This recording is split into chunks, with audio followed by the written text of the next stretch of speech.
உடம்புனுடைய சகலவிதமான பாகங்களிலும் பரவி எப்பொழுதும் விட்டு பிரியாமல் ஸ்நேகம், மோகம் முதலிய கெட்ட வழக்கங்களை உண்டாக்கி கொண்டிருக்கின்ற ராகத்து வேசாதிகளான விருப்பு வெறுப்பு எனும் பெரும் வியாதிகள் யார் ஒருவரால் வேறொரு அறுக்கப்படுகிறதோ அந்த அசாதாரண வைத்தியருக்கே நமஸ்காரம்.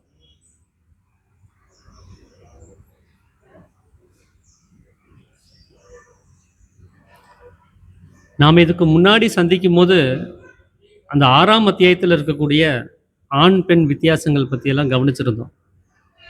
கர்ப்பம் உண்டாகக்கூடிய விதம், இந்த மாதிரி விஷயம்லாம் சொல்லியிருந்தார். அதில் மனதனுடைய விசாரமே ரூபமாக இருக்கிறது அப்படின்னு சொல்லும்போது, நாம் இப்போ இந்த உலகம்ங்கிற அவஸ்தையில் பார்க்கக்கூடிய இந்த ரூபங்கள் கூட மனதனுடைய விசாரம் தான். மனம் எதை கற்பனை செய்ததோ அதைத்தான் உலகமாக இங்கே பிரதிபலித்து வச்சிருக்குது. ஸோ இதை பற்றின ஒரு விளக்கங்களை மேலும் நான் தெரிஞ்சுக்கணும்னு நினைக்கிறேன், தயவு செஞ்சு சொல்லுங்க அப்படின்னு சொல்லி தான் இந்த 7ஆம் அத்தியாயத்தில் சீடன் சாமி கிட்ட கேட்டிருப்பார். அப்போ நாம் இங்கே வெளியில் பார்க்கக்கூடிய உலகமானது என்னவாக இருக்குது அப்படின்னா, அது மனதனுடைய கற்பனையாகத்தான் இருக்குது. நாம் எப்படி தூங்கும் போது நம்மளுடைய கற்பனையை வச்சு ஒரு சொப்பனம் காணுகிறோமோ அந்த மாதிரி தான் இந்த மனமானது தன்னுடைய கற்பனைகளை இங்கே பிரதிபலித்து ஒரு சொப்பனமாக நமக்கு அதை காமிச்சிட்டு இருக்குது. இது உண்மையிலேயே நடைமுறையில் இருக்கக்கூடிய ஒரு விஷயம் கிடையாது. ஒரு கனவு நிலைகளில் என்னெல்லாம் நடக்குமோ அது போல தான் நாம் இந்த உலகம்ங்கிற அவஸ்தையில் கவனிச்சுட்டு இருக்கக்கூடிய விஷயம்தான். ஆனால் இந்த வார்த்தையை கேட்கும்போது நமக்கு இங்கே நடக்கிற செயல்களையும் கவனித்து பார்க்கும்போது அது உண்மை மாதிரியே தெரியலையே. நாம் இந்த உலகத்தை சொப்பனம்னு சொன்னால் எப்படி நம்ப முடியும்? இது எவ்வளோ உண்மையாக இருக்குது. நேத்திக்கு ஒருத்தர் பார்க்கணும்னு நினச்சோம், இன்னைக்கு அவர் முன்னாடி நிற்கிறாரு. நம்மளுடைய ஒவ்வொரு பிளானும் அடுக்கடுக்க நடந்துட்டு தானே இருக்குது. நம்முடைய முயற்சிகள் எல்லாம் நம்ம யோசித்து வைக்கிறதெல்லாம் திரும்ப திரும்ப செயல்பட்டுக்கிட்டு தானே இருக்கிறோம். இது எப்படி சொப்பனம்னு சொல்ல முடியும்? சொப்பனமாக இருந்தால் அது அடுத்தடுத்த நாள் எப்படி தொடர்ந்து ஒரு தொடர்ச்சியாக இப்படி செயல்பட்டுட்டே இருக்கும் அப்படிலாம் நாம் யோசித்து பார்க்கலாம். ஆனால் நாமெல்லாம் நைட்டு தூங்குறோம் அப்படின்னு சொல்லக்கூடிய சமயத்தில் ஒரு சொப்பனம் காணும் போது அந்த நிலைமையை நினச்சி பாருங்க. அந்த சொப்பனம் காணுகிற சமயத்தில் அது எவ்வளோ உண்மையாக இருக்குது. ஒரு புலி நம்மளை துரத்திட்டு வர்ற மாதிரி ஒரு கனவு காணுறோன்னு சொன்னால் உண்மையாகவே ஒரு புலி துரத்திட்டு வர்ற மாதிரி நினச்சி தான் முன்னாடி ஓடுறோம். அதில் ஏதாவது கால் தடிக்கு கீழே விழுந்துட்டோன்னு சொன்னால் நிஜமாவே நாம் இங்கே என்ன பண்ணுறோம், பெட்லேருந்து கீழே விழுந்துடுறோம் அந்த பயத்தில். அப்போ அது எவ்வளோ ரியாலிட்டியாக நமக்கு அது காமிச்சு கொடுத்துருக்குது. கீழே விழுந்து அந்த தூக்கம் கலைஞ்சதுக்கு அப்புறம் தான் நம்ம இது நாள் வரைக்கும் கண்டதெல்லாம் ஒரு சொப்பனம் தான், இப்போ நம்ம வீட்டில் இருக்கிறது தான் நிஜம் அப்படிங்கிற ஒரு உணர்வே நமக்கு ஏற்படுது இல்லையா? அந்த மாதிரி தான் இந்த உலகம்ங்கிற அவஸ்தையில் நாம் கனவுக்குள்ளார இருக்கிற வரைக்கும் இது உண்மையான தோட்டத்தோடைய தான் இருக்கும். எப்போ இந்த தூக்கம் கலைந்து நம்ம விழிப்பு நிலைமை அடையிறோமோ அப்போ தான் இந்த உலகமானது ஒரு கனவு, இது நாள் வரைக்கும் நாம் பார்த்து கேட்டு அறிந்து வந்த விஷயம் எல்லாமே ஒரு சொப்பனம் தான், அது உண்மை அல்லாதது தான் அப்படிங்கிற ஒரு விஷயமே நமக்கு தெரிய வரும். அதனால இப்போ நாம் சொப்பனத்தில் இருக்கிறோம். ஏன் இந்த சொப்பனம் இங்கே நிகழுது அப்படின்னு சொன்னால், இப்போ நாம் தூங்கிட்டு இருக்கிறோம். தூக்கம் இல்லாமல் நமக்கு சொப்பனம் உண்டாகிறது கிடையாது. தூக்கத்தினுடைய அடுத்த நிலைமையாகத்தான் இங்கே சொப்பனம்ங்கிறதே நிகழுது. இந்த மாதிரி மொத்தம் 3 நிலைமைகள் இருக்குது.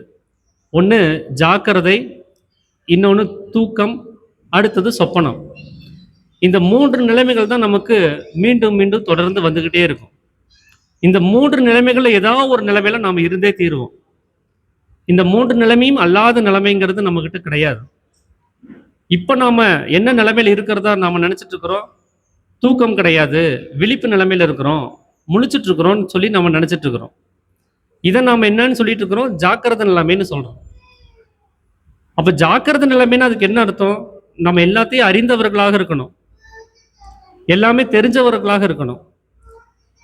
தெரியாததுங்கிறதே இருக்க முடியாது. அறியாமைங்கிறதே அங்க இருக்க முடியாது.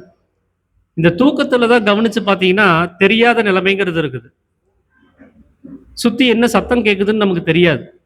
என்ன காட்சிகள் நடக்குதுன்னு நமக்கு தெரியாது. உடம்புல ஏதாவது வலி, வேதனைகள் இருந்தாலும் கூட நமக்கு தெரியாது. அப்ப அறியாமை அப்படிங்கிறது எங்க இருக்கும் அப்படின்னா, தூக்கத்துல தான் இருக்கும். எல்லாவற்றையும் அறியக்கூடிய நிலைமைங்கிறது எங்க இருக்கும் அப்படின்னா, விழிப்பு நிலைமையில இருக்கும்.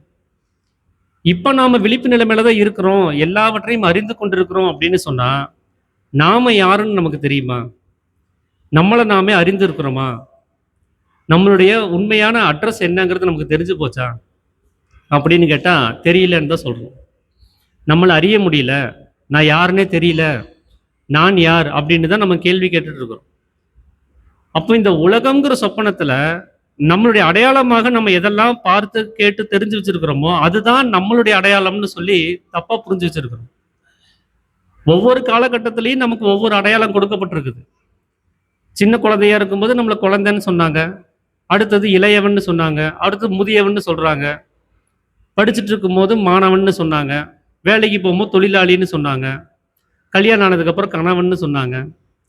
இப்படி பலதரப்பட்ட ஒரு ஐடி கார்டை நாம சுமந்துட்டு தான் இருக்கிறோமே தவிர, இதுல எது நம்மளுடைய ரியாலிட்டி? உண்மையிலேயே நாம யாருங்கிறது நமக்கு தெரியுமான்னு கேட்டா தெரியாது.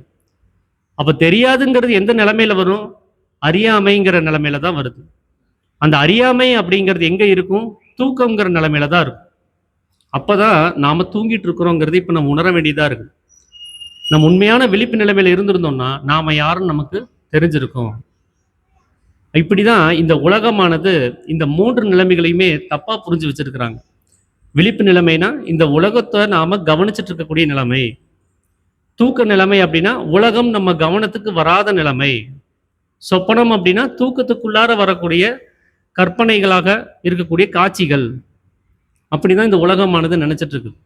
ஆனா உண்மையிலேயே வேதங்கள்ல இந்த 3 விஷயங்களுக்கும் சொல்லப்பட்ட காரணம் என்ன அப்படின்னா, அவனவன் தன்னைத்தானே உணர்ந்த நிலைமை எதுவோ அதுதான் உண்மையான விழிப்பு நிலைமை. அதுதான் தூக்கத்திலிருந்து விழித்தெழுந்த நிலைமை. தன்னை அறியாமல் இருக்கக்கூடிய நிலைமை எதுவோ அதுதான் தூக்க நிலைமை. எதையும் அறிய முடியாமல் இருக்கக்கூடிய நிலைமை. அப்போ இந்த சொப்பனம்ங்கிறது என்ன அப்படின்னா, இந்த உலகம்ங்கிற அவஸ்தையை நாம கண்டு, கேட்டு, அறிந்து கொண்டிருக்கக்கூடிய இந்த நிலைமை தான் சொப்பனமாக வேதங்கள்லயும் சொல்லப்பட்டிருக்கு. அப்ப நாம இதுவரைக்கும் அனுபவிச்சுட்டு இருக்கக்கூடிய விஷயங்கள நம்ம ஜாக்கிரதை, சுளுத்தி, சொப்பனம்னு சொல்ல முடியாதான்னு கேட்டா சொல்லக்கூடாது தான். ஏன்னா இந்த உலகம்ங்கிற ஒரு விஷயத்தை பார்க்கக்கூடிய இந்த ஒரு சொப்பனத்தை தவிர்த்து வேறொரு சொப்பனம்ங்கிறது நமக்கு கிடையாது. தன்னை உணர்ந்து அறியக்கூடிய அந்த அறிவு நிலைமையை தவிர்த்து நமக்கு இன்னொரு விழிப்பு நிலைமைங்கிறது கிடையாது. தன்னை அறியாமல் இருக்கக்கூடிய அந்த அறியாமைங்கிற நிலைமையை தவிர்த்து இன்னொரு தூக்க நிலைமைங்கிறது கிடையாது. இப்ப நாம சாதாரணமாக அனுபவித்துக் கொண்டிருக்கக்கூடிய இந்த தூக்கத்தை நம்ம என்னவாக சொல்ல வேண்டும் அப்படின்னா, இயல்பாக இந்த மனமானது உலகம்ங்கிற அவஸ்தைய பார்த்து, கேட்டு, அறிந்து தன்னுடைய வேலைகளை செஞ்சுட்டு இருக்குது. நாம தூக்கம்னு நினைச்சிட்டு இருக்கக்கூடிய சமயத்துல இந்த மனமானது தன்னுடைய வேலைகளை விட்டுருது. உலகம்ங்கிற விஷயத்துல இருந்து எதையும் பார்க்கிறது கிடையாது, எதையும் கேட்பது கிடையாது, எதையும் அறிவது கிடையாது. ஸோ தன்னுடைய தொழில்களை விட்ட சமயத்தை தான் நாம தூக்கம்னு நாம நம்பிட்டு இருக்கிறோம். அப்ப அதைய தூக்கம்னு சொல்லக்கூடாது. மனம் தொழில் விட்ட சமயம், மனம் வேலை விட்ட சமயம், மனம் வேலை செய்யாத சமயம் அப்படின்னு வேணா சொல்லலாம். எப்படி இந்த கடைக்காரங்கள்லாம் வெளியில பொருட்கள் எல்லாம் எடுத்து போட்டு வியாபாரம் பண்ணிட்டு இருப்பாங்க. நைட் ஆனதுமே அந்த பொருட்கள் எல்லாம் எடுத்து உள்ளக்குள்ள வச்சு அந்த கடையை சாத்திட்டு உள்ளுக்குள்ளரே படுத்து தூங்கிடுவாங்க.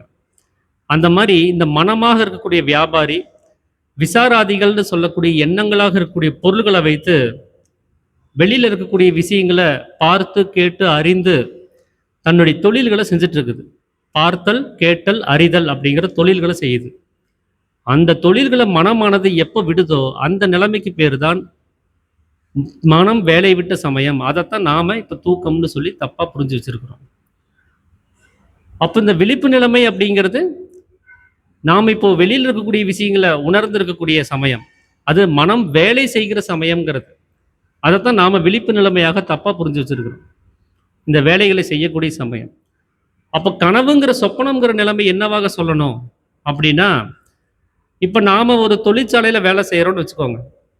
ஒரு 5 கிலோமீட்டர் தள்ளி போய், நம்ம வீட்ல இருந்து போய் ஒரு வேலைய செஞ்சுட்டு, திரும்பவும் வந்து வீட்டுக்கு வந்துட்டோம்னா, அந்த வேலைய அங்கேயே விட்டுட்டு வந்துர்றோம். வீட்டுக்கு வந்தோனே இங்க யாரும் சூப்பர்வைசரா இருக்கிறது கிடையாது. தொழிலாளியா இருக்கிறது கிடையாது. அந்த வேலையெல்லாம், அந்த போஸ்டிங் எல்லாம் நம்ம கம்பெனியிலேயே விட்டுட்டு தான் வீட்டுக்கு வர்றோம். வீட்டுக்கு வந்ததுக்கப்புறம் மனைவி கிட்ட வந்து நம்ம சூப்பர்வைசரா வேலை வாங்க முடியாது.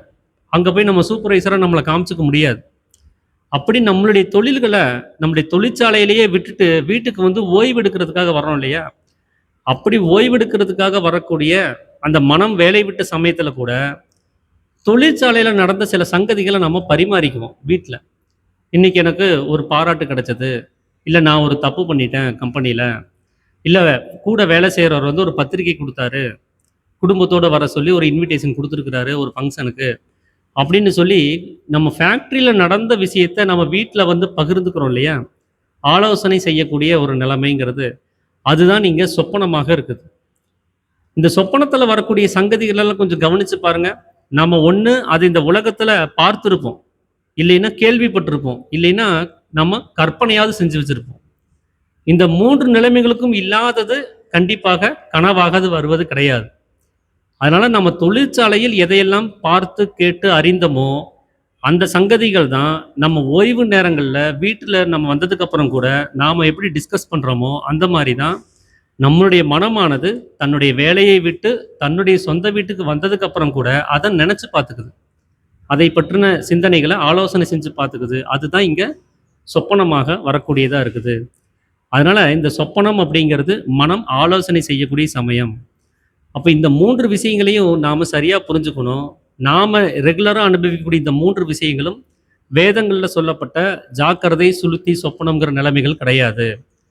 வேதங்கள்ல சொல்லப்பட்ட ஜாக்கிரதை, சொப்பனம், சுளுத்திங்கிற நிலைமை, தன்னை உணர்தலும், தன்னை அறியாமல் இருப்பதும், இந்த உலகம்ங்கிற அவஸ்தையை கண்டு கொண்டிருப்பதுமாகத்தான் இருக்குது. அதைத்தான் இங்க வந்து சாமி பதிவு பண்றாரு. இப்ப நமக்கு 2 வகையான தூக்கம் கிடையாது, 2 வகையான விழிப்பு நிலைமை கிடையாதுன்னு சொன்னார் இல்லையா? ஆனா 2 வகையான கனவுகள பார்த்துட்டு இருக்கிறோம். ஒண்ணு இந்த உலகம்ங்கிற ஒரு பெரிய கனவு. ஒரு 70 வருஷம் வரைக்கும் நம்ம வாழ்றோம்ன்னு சொன்னா, அந்த கனவினுடைய நீளம் 70 வருஷமா இருக்குது. ஆனா ஒவ்வொரு நைட்டும் நாம காணுறோம். ஏதோ ஒரு கனவு. 5 நிமிஷமோ, 10 நிமிஷமோ, இல்ல 1 மணி நேரமோ, 2 மணி நேரமோ ஒரு கனவு காணுறோம் அப்படின்னு சொன்னா, இந்த 2 வகையான கனவுகள்ல எது நீளமான கனவுன்னு நாம நினைக்கிறோம்? 70 வருஷமா காணக்கூடிய கனவு நீளமானதா?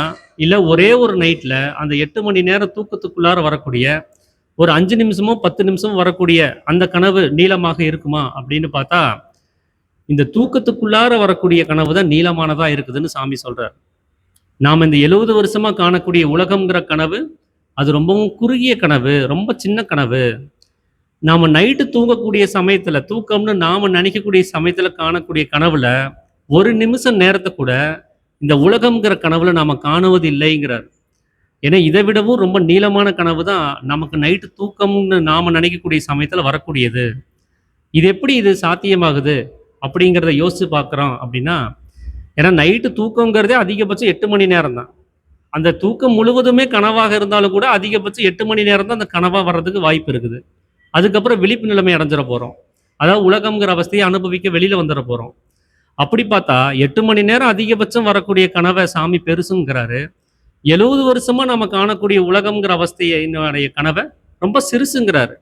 அது எந்த அளவுக்கு சிறுசு அப்படின்னா, நம்ம நைட்டு தூக்கம்னு நினைக்கக்கூடிய கனவுல காணக்கூடிய 1 நிமிஷம் நேரத்த கூட இப்ப காணுவதில்லை அப்படிங்கிறதையும் சொல்றாரு. அப்ப இது எப்படி இது சாத்தியமாகுது? இந்த கால கணக்குகள கவனிச்சு பார்த்தோம்னா, ஒண்ணுமே புரிய மாட்டேங்குதேன்னு நமக்கு தோணலாம். ஆனா இங்க கவனிக்க வேண்டிய ஒரு விஷயம் என்னன்னா, இந்த கால கணக்குகள இந்த கனவுகள்ல பார்க்க முடியாது. ஏன்னா, ஒரு விஷயத்த கம்பேர் பண்றோம் அப்படின்னா 2லயுமே அந்த விஷயம் இருக்கணும். காலம்ங்கிறது உள்ளாரையும் இருக்கணும், வெளியிலயும் இருக்கணும் அப்படின்னா, அப்ப நம்ம காலத்த 2 கம்பேர் பண்ணி எது பெருசு, எது சிறுசுன்னு கண்டுபிடிச்சிடலாம். ஆனா உள்ளுக்குள்ளார காலம்ங்கிற ஒரு அவஸ்தையே கிடையாது. நாம கணிக்கக்கூடிய காலம் எல்லாமே வெளியில இருக்கக்கூடியது. வெளியில இருக்கக்கூடிய காலத்த, காலமே இல்லாத நிலைமைய வச்சுக்கிட்டு நாம இங்க கணிச்சு, இது இந்த அவஸ்தையில இருக்குது, இது ரொம்ப சின்னதா இருக்குது, பெருசா இருக்குன்னு நம்ம கணிச்சிட முடியாது.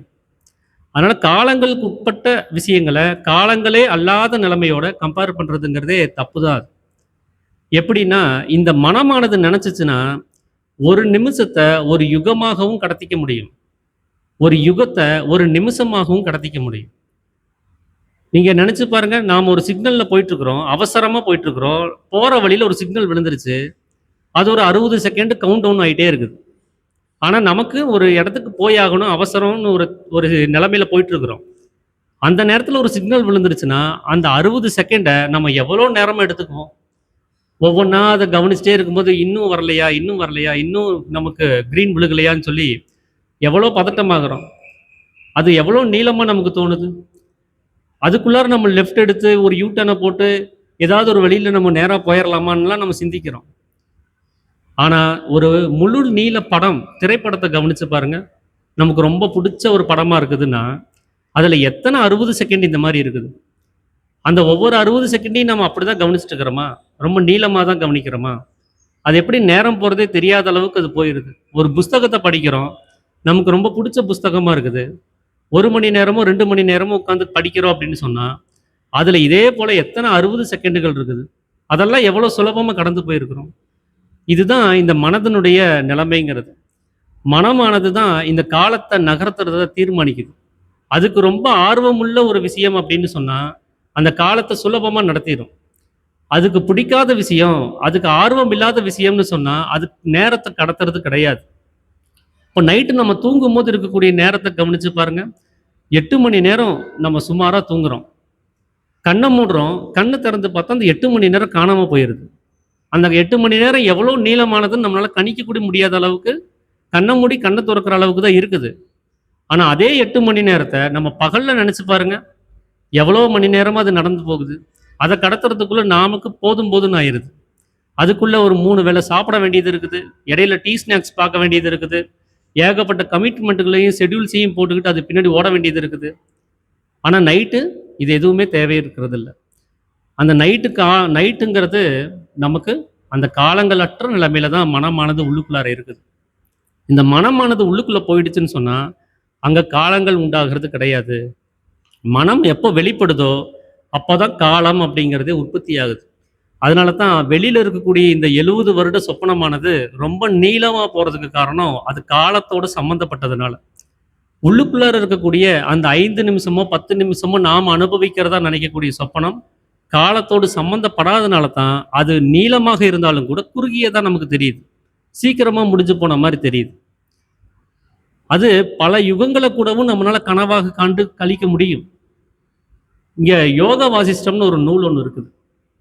அந்த நூல்ல வந்து பார்த்தீங்கன்னா, லீலாவதியின் கதை அப்படின்னு சொல்லி ஒரு டாபிக் இருக்கும். நம்ம ரேக்ல கூட அந்த புக் இருக்குது. நீங்க நேரம் கிடைக்கும்போது அத எடுத்து படிச்சு பாருங்க. அந்த லீலாவதியின் கதைகள்ல இந்த காலத்துக்கான இந்த முரண்பாட பத்தி நல்ல விவரமா சொல்லியிருப்பாங்க. வசிஷ்டர் வந்து ராமனுக்கு அந்த உபதேசம் குடுத்திருப்பார். இந்த ஒரு யுகத்த எப்படி இந்த மனமானது ஒரு நிமிஷமாக மாற்றமடைய செய்யுது. இந்த ஒரு நிமிஷத்த மனமானது எப்படி ஒரு யுகமாக மாற்றமடைய செய்யுதுங்கிற அந்த விஷயத்த கதாரூபமாக அத தெளிவுபடுத்தியிருப்பாங்க. நேரம் கிடைக்கும்போது அத படிச்சு பாருங்க. அதுல சாமி சொன்ன அந்த உள்ளுக்குள்ளார வரக்கூடிய அந்த சொப்பனமானது, இவ்வளோ நீளமாக இருந்தும், அது ஏன் நமக்கு நீளம் குறைவாக இருக்குதுங்கிறத தெரிஞ்சுக்க முடியும். வெளியில இருக்கக்கூடிய சொப்பனம் இவ்வளவு நீளமாக இருந்தும், அந்த குறுகியது எப்படி இவ்வளோ நீளமாக தெரியப்படுத்தப்படுது அப்படிங்கிறதையும் நம்மளால புரிஞ்சுக்க முடியும். ஸோ இது எல்லாமே மனம் நமக்கு காண்பிக்கக்கூடிய கற்பனை விஷயங்கள் தான் அது. அதனால சொப்பனம் அப்படின்னு சொன்னாலே, நாம உலகம்ங்கிற அவஸ்தைய அனுபவிக்கக்கூடிய நிலைமை தானே தவிர, இத தவிர்த்து இன்னொரு விஷயத்த நம்ம சொப்பனம்னு சொல்லக்கூடாது. அது மனம் ஆலோசனை செய்யக்கூடிய சமயம்னு தான் சொல்லணும். தூக்கம் அப்படின்னாலே, தன்னை அறியாமல் இருக்கக்கூடிய அந்த நிலைமைய தான் தூக்கம்னு சொல்லணுமே தவிர, இந்த மனம் வேலை விட்ட சமயத்த தூக்கம்னு சொல்லக்கூடாது. ஜாக்கிரதை அப்படின்னாலே தன்னை உணர்ந்த நிலைமை. இத தவிர்த்து வேற ஒரு விஷயங்கள்ங்கிறது கிடையாது. ஸோ இதுதான் இன்னைக்கு நான் உங்களோட பகிர்ந்துக்கணும்னு சொல்லி நினைச்சது. அனைவருக்கும் நமஸ்காரங்க. இதுல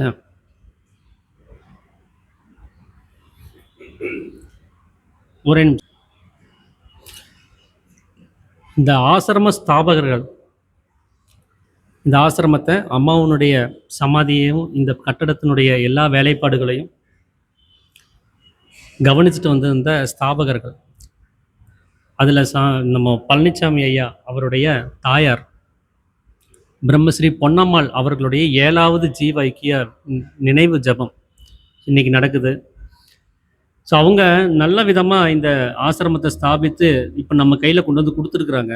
ஸோ அவங்களுடைய நினைவுகளோட, அவங்களுடைய செயல்பாடுகள நம்ம மனசுல வச்சுக்கிட்டு, அவர்கள் எப்படி இந்த ஆசிரமத்த பேணி பாதுகாத்தார்களோ, இந்த சேவைகள் செய்து வந்தார்களோ, அதுபோல நாமளும் இந்த ஆசிரமத்தை தொடர்ந்து நடத்துறதுக்கும், அந்த ஒருமைப்பாட்டோட இருந்து செயல்படுறதுக்கும், இந்த நாள நாம நினைவு கூரணும் அப்படிங்கிறதையும் நான் இங்க தெரியப்படுத்திக்கணும்னு நெனைக்கிறேன். இன்னொன்னு, சாமியினுடைய அந்த சட்டங்கள நம்ம அம்மணி அம்மா வந்து எப்படி மதிச்சாங்கங்கிறதையும் நாம இங்க கவனிச்சு பார்க்கணும்.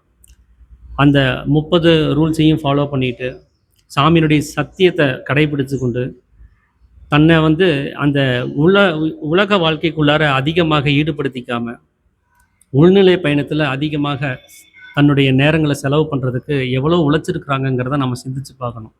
அந்த அளவுக்கு நம்ம தீவிரமான வைராக்கியம் இருந்தால் மட்டும் தான், இந்த மாயையா இருக்கக்கூடிய உலகத்திலருந்து நம்மள காப்பாத்திக்க முடியும்.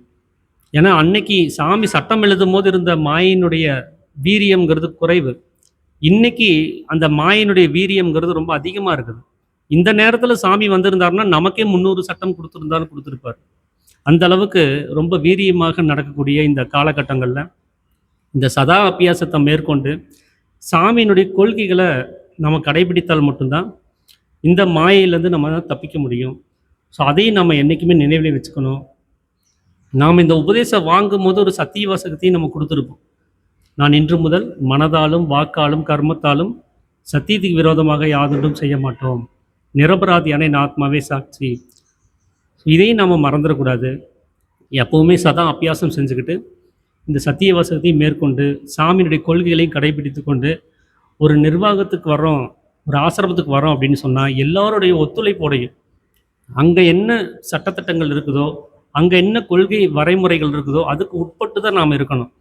அப்பதான் வந்து அந்த ஏகோதர சகோதரத்துவத்தோட நம்மனால சரியாக செயல்பட முடியும். அதையும் இந்த வேளையில நம்ம எல்லாத்துக்கும் நான் வந்து நினைவுபடுத்திக்கணும்னு நினைக்கிறேன். ஸோ வந்திருக்கிற அனைவருக்கும் என்னுடைய நன்றிகளையும், என்னுடைய விருப்பங்களையும் தெரிவிச்சுக்கிறேன். அனைவருக்கும் ஆழ்த்த நமஸ்காரம்.